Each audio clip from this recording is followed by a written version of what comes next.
Je suis Héra, reine des dieux et gardienne des serments. Je suis Héra, la fille du puissant Chrono et de la douce Rhea. Mon essence divine a vu le jour parmi les titans, ces entités primordiales qui régnèrent avant que mon époux, Zeus, ne prenne leur place. Lorsque Chrono dévora mes frères et sœurs pour éviter que l'un d'eux ne le détrône, j'échappai à son appétit vorace grâce à ma mère, qui me cacha en secret. Ainsi, j'ai grandi loin de la tyrannie, préparé à mon destin. Zeus, mon frère, vint un jour me courtiser. Sa ruse fut grande, il se transforma en oiseau tremblant sous la pluie, cherchant refuge dans mes bras. Touché par sa vulnérabilité apparente, je l'accueillis avec tendresse.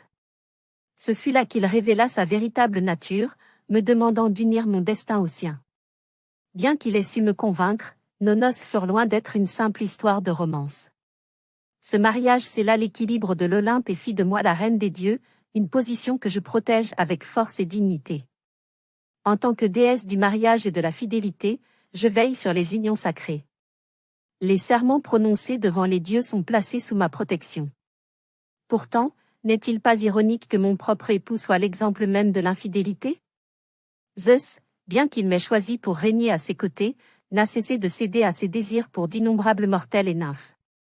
Chaque trahison fut pour moi une épreuve, mais aussi une raison de prouver ma force.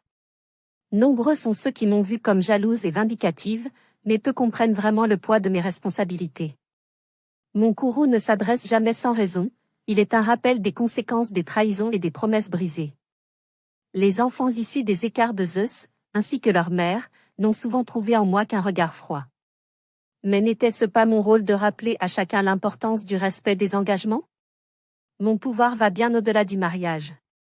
Je suis la protectrice des femmes, particulièrement des épouses et des mères. J'apporte mes bénédictions lors des naissances et veille à la prospérité des foyers.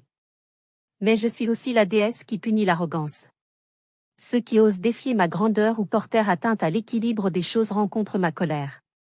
Mon trône à l'Olympe est orné de riches étoffes et de fleurs odorantes. À mes côtés, le paon, dont les plumes portent les yeux d'Argos, est mon animal sacré. Sa splendeur reflète ma majesté, et son cri retentit comme un avertissement pour quiconque penserait me sous-estimer.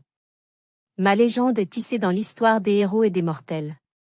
J'ai été l'adversaire d'Héraclès, fils de Zeus et d'une mortelle, et pourtant, c'est moi qui l'ai aidé à atteindre l'apothéose après qu'il a prouvé sa valeur. J'ai aussi participé au destin de Troie, favorisant les Grecs en raison d'un affront subi lors du jugement de Paris. Chacune de mes actions est motivée par l'honneur, la justice et la préservation de l'équilibre. Aujourd'hui encore, je reste un symbole de puissance féminine, de loyauté et de justice.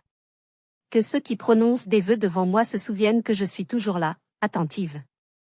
Je suis Héra, la reine éternelle, et ma présence continue de résonner dans le cœur des femmes et des hommes qui honorent les serments sacrés.